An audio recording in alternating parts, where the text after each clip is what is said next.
Hello everyone, welcome to my YouTube channel Civil Structural Type.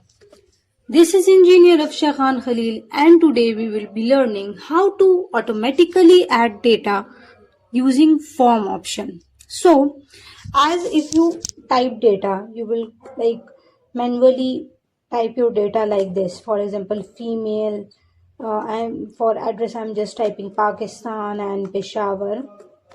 So this is very time consuming. So instead of adding your data manually like this, we will add our data through a new way.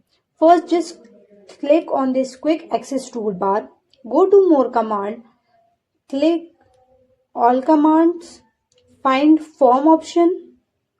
So if you have I think it works for the Microsoft student account. So if you have Microsoft student account, you can get all of these features.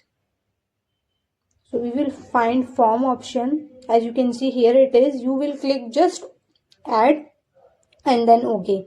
It will be automatically added in the quick access toolbar. Now how to use it? You will just select the data, click on form, ignore this dialog box and then just start typing your data.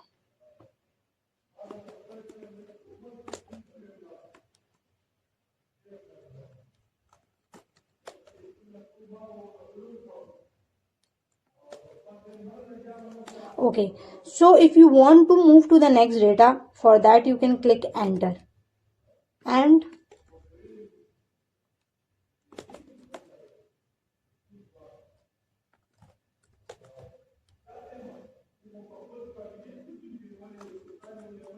if you want to go back to the previous data, you can click shift enter and you will be directed to the previous data.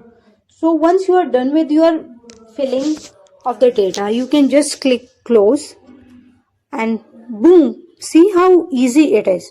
So if you have find this video helpful, kindly please subscribe my channel and don't forget to give the thumbs up to my video. Thank you so much.